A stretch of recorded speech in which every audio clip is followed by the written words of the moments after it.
Welcome back students. Last time हम class में देख रहे थे कि थ्री फाइल स्ट्रक्चर्स क्या होते हैं।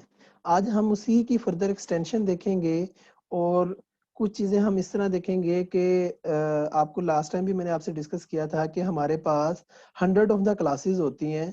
तो हर एक क्लास को आप एक ही फाइल के अंदर ऐड नहीं कर सकते। जैसे फॉर एग्जांपल मैं अगर बात करूं तो मेरे पास एक कार क्लास है, एक मेरे पास एक इंजन की क्लास है। तो मैं बजाय इसके कि इन दोनों को एक ही क्लास के अंदर रखूं, मैं इसे सेपरेट सेपरेट फाइल के अंदर रख देता हूं। तो जो लास्ट टाइम तक हमने देखा था, हमने कहा अच्छा अगर सेपरेट सेपरेट फाइल बनानी है तो आप सिंपल पहले इंजन है, स्टार्ट में इंजन ही होता है, कार इंजन के बगैर तो चलती ही नहीं है। तो हम क्या करते हैं, हम एक इंजन की क्लास बना लेते हैं, मतलब कि हेडर बना लेते हैं। अब इसकी डेफिनेशन के लिए हम क्या करते हैं, सोर्स के अंदर जाके इंजन की एक सीपीपी फाइल बना लेते हैं और उसकी इम्प्लीमेंटेशन दे देते हैं। Same as it is for हम कार करते हैं, कार की हेडर फाइल बनाई और उसकी ही इम्प्लीमेंटेशन के लिए हम लोग इंजन की सीपीपी फाइल बना देते हैं। अच्छा, अब होता क्या है, होता ये है कि आप देखें कि जो कार क्लास है ये बेसिकली यूज कर रही होती है आपकी इंजन की क्लास को। तो अब इट मीन्स के जब हम हेडर के अंदर कार क्लास के अंदर होंगे तो हमें इंजन को यूज करना पड़ेगा, ठीक है। तो इट मीन्स के आपको यहाँ पे इसे इंक्लूड करवाने की जरूरत है। अब इशू क्या आता है, इशू ये आता है कि आप देखें शुरू में जब आप मेन में हैं, तो आप जब मेन के अंदर आते हैं तो आप यहाँ पे इंक्लूड करवाते हैं hash include engine dot H, hash include car dot H. जब आप hash include engine dot H करते हैं तो ये जाता है यहाँ पे इंजन डॉट एच के पास, जो भी इसके अंदर फंक्शनैलिटी है वो सारा कुछ उठाता है और आपके पास सोर्स फाइल जो इस वक्त करंट मेन है उसके अंदर ले आता है, ठीक है। आगे फिर क्या करता है, वो कहता है कि hash include car dot H. अब दोबारा ये कार डॉट एच के पास जाता है। तो आप देखें कि वहां पे जब आप कार डॉट एच के पास गए, ये वाला है सॉरी, तो कार डॉट एच ने अपनी तो बॉडी दी ही दी, मगर इसे अपनी इम्प्लीमेंटेशन के साथ साथ इंजन की भी जरूरत थी।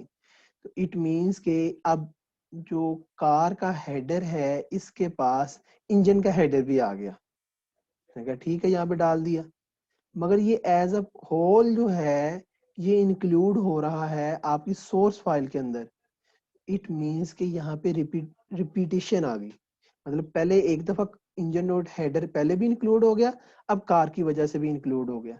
तो इस इशू की वजह से क्या है आपका, जब आप चलाते हैं इसे चेक करते हैं, देखें तो हम यहाँ पे चला के देखते हैं तो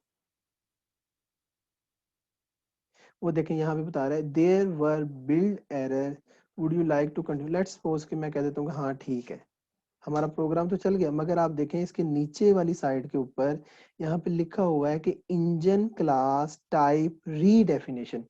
क्या कर रहे हैं आप, दो दो जगह पे उसे पकड़ के इंक्लूड कर रहे हैं। अच्छा, अब क्या होता है कि हम इसके लिए यूज कर रहे होते हैं फाइल गार्ड्स। फाइल गार्ड्स क्या होते हैं वो मैं आपको बताऊंगा। फाइल गार्ड्स ये होते हैं कि जो रेपिटेशन है उसको बचाते हैं। अच्छा, अब इसे बनाते किस तरह, यूज किस तरह करते हैं वो मैं आपको बताता हूँ। अच्छा, इसे मैं खत्म कर देता हूँ। अच्छा, अब वापस आ जाते हैं। अब हमारा इशू किसके अंदर आ रहा था, ये इंजन की हेडर के अंदर आ रहा था। वो कहते हैं कि फाइल गार्ड क्या होते हैं, वो कहता है हैश हैश इफ। अब देखें यहाँ पे प्रिडिक्शन के अंदर आ भी रहा होगा, तो आप इसे सिलेक्ट करें इफ एंड डिफ। इफ अगर नहीं डिफाइन तो आप क्या करें, उसे डिफाइन कर दें। मतलब कि अब अगर नहीं डिफाइन तो मैं कहूँगा लेट्स सपोज कि मेरे पास इफ नॉट डिफाइन इंजन, मैं भी आपको बताता हूँ इसका। तो क्या करें, अगर if engine is not define then hash define engine. अच्छा, अब इस बात को समझे। अब ये पूरा का पूरा कोड करेगा क्या, अब जो आपकी इंजन की क्लास है पहले तो इसके दरमियान में आएगी। यहाँ पे मैंने पेस्ट कर दी। अच्छा, अब हो क्या रहा है, कहता है कि आप जब भी हेडर है, ये देखें आप इस वक्त करंटली एक हेडर फाइल के अंदर है, जो आप इंजन का हेडर है आपके पास। वो कहता है कि जब भी आप कहीं पे भी डिफाइन करने लगे तो आप देख लें कि ये पहले तो नहीं डिफाइन, अगर पहले नहीं डिफाइन तो उसे उस दूसरी क्लास में जहां पे इसे यूज करने लगे वहां पे डिफाइन कर दें, तो आपको ये क्या करेगा, डुप्लीकेशन से बचा देगा। जैसे अब मैंने ये कोड लिख दिया, अब दोबारा आप सोर्स फाइल के अंदर आए, तो जब आप सोर्स फाइल के अंदर आते हैं तो आप क्या करते हैं, hash include header dot H, तो ये क्या करता है, ये जाता है आपके इंजन के हेडर के पास। उसने कहा ठीक है, यहाँ पे चले जाते हैं। अब यहाँ पे वो कहता है कि अच्छा क्या ये इंजन पहले डिफाइन तो नहीं था, आप देखेंगे सोर्स के अंदर पहले तो इंजन की बात ही नहीं हुई। तो वो क्या करता है, ये जो पूरा का पूरा है, वो कहता है अगर नहीं डिफाइन तो क्या करो, डिफाइन कर दो इंजन को और उसे ऐड कर दो। उसने कहा ठीक है, यहाँ पे उसने ऐड कर दिया। फिर उसके बाद आपके पास कार के पास चला जाता है। कार के पास जब गया तो आप देखें कि कार के हेडर के अंदर वो उसे दोबारा इंक्लूड कर रहा है। कार के हेडर के अंदर तो इस वक्त नहीं इंक्लूड, तो वो दोबारा hash include engine dot H करता है, तो वो उसको उठा के यहाँ पे ले आता है और कार के साथ एम्बेड कर देता है। मगर ये एज अ होल जब हमने इसे मेन के अंदर कॉल किया हुआ है, तो वो जब यहाँ पे आता है तो वो उसी कंडीशन को दोबारा चेक करता है जो यहाँ पे हमने बनाई थी, इफ नॉट डिफाइन वाली। जब वो इस चीज को देखता है तो वो मेन के अंदर दोबारा उस चीज को इंक्लूड नहीं करता। तो आप देखें कि मैं उसे दोबारा चलाता हूँ, तो यहाँ पे देखिएगा,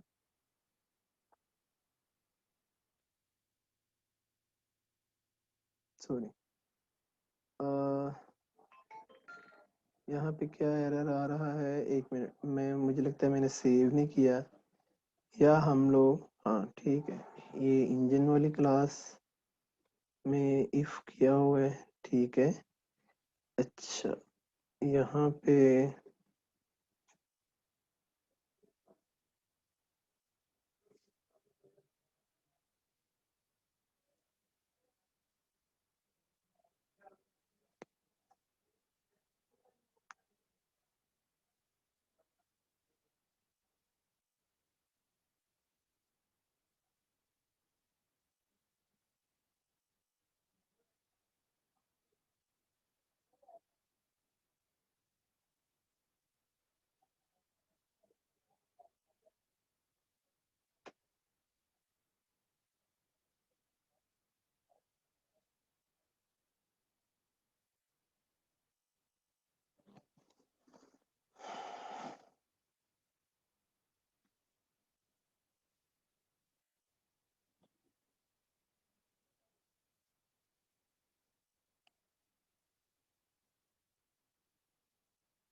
अच्छा हो क्या रहा है इसमें, मेरे ख्याल से ये जो इंजन है और इसका जो नेम है, देखें दोनों सेम आ रहे हैं, तो हम क्या करते हैं, इसके नेम्स डिफरेंट करने के लिए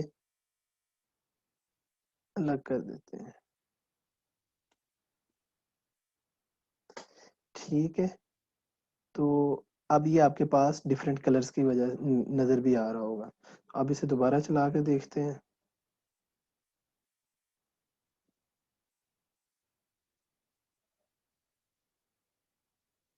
आप देखें कि आपके यहाँ पे एरर लिस्ट के अंदर कोई एरर नहीं शो हो रहा होगा।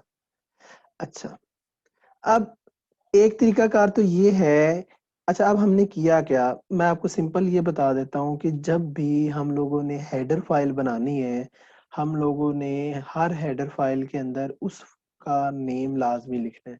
उसकी वजह ये है कि हम इसकी रिकर्जन से बच सकें। बार बार इसकी जब हम मल्टीपल फाइल्स के अंदर इंक्लूड करवाएं तो ये ना हो कि जब हम मेन के अंदर उसे इंक्लूड करवाएं, जैसे फॉर एग्जांपल हो क्या रहा था, यहाँ पे इंजन पहले भी इंक्लूड था और कार ने अपने लिए भी इंक्लूड किया हुआ था, तो अब बार बार ये ना हो कि यहाँ पे रेपिटेशन होने लग जाए। तो उससे बचने के लिए हमारे पास इफ एंड इफ की कंडीशन होती है। इसे क्या कहते हैं? हेडर फाइल के फाइल गार्ड्स कहते हैं। अच्छा, एक तरीकाकार तो ये है जो मैंने आपको बता दिया कि जो इफ एंड इफ वाला है। दूसरा तरीका क्या होता है? दूसरा तरीका ये होता है कि आप इसे ना यूज करें। ठीक है, मैं इसे खत्म कर देता हूँ। दूसरा तरीका ये है कि आप सिंपल अपनी फाइल के अंदर जाके लिखें हैश प्रेग्मा, ये देखें यहाँ पे शो क्यों हो रहा है, हैश प्रेग्मा वंस के सिर्फ इस फाइल को आप एक दफा यूज करो। अब मैं इसे चलाता हूँ, यस, तो आप देखें कि यहाँ पे एरर लिस्ट के अंदर नहीं शो हो रहा है, मतलब कि इफ एंड डिफ वाला काम ये भी प्रेग्मा कर रहे हैं। अच्छा, अब होता क्या है असल में? ये जो प्रेग्मा है ये प्रेग्मेटिक इंस्ट्रक्शंस हैं जो कंपाइलर किसी भी प्रोग्राम को चलाने से पहले अपने पास रख लेता है। तो आप या इसे हैश प्रेग्मा वंस के थ्रू भी कर सकते हैं, या आप hash include hash if end def के थ्रू भी इसे कर सकते हैं। तो आज के लेक्चर में हमने सीखा ये कि जब हमारे पास मल्टीपल हेडर फाइल्स होती हैं और हमने उस मल्टीपल हेडर फाइल्स को सोर्स फाइल के अंदर यूज करना होता है, तो देयर इज अ पॉसिबिलिटी कि एक हेडर फाइल दूसरी को यूज कर ले। मगर हम मेन के अंदर सारी हेडर फाइल्स यूज कर रहे होते हैं, तो उसकी रेपिटेशन से बचने के लिए हमें हर हेडर फाइल के अंदर या तो हमें लिखना पड़ता है हैश प्रेग्मा वंस, या हमें लिखना पड़ता है हैश इफ एंड डिफ, जो उस फाइल का नाम एंड देन डिफाइन कर दिया जाता है। तो उम्मीद है कि बच्चे आपको ये लेक्चर समझ आया होगा। अगर आप किसी किस्म का क्वेश्चन है तो आप से पूछ सकते हैं। बड़ी बकवास वीडियो बनी है यार।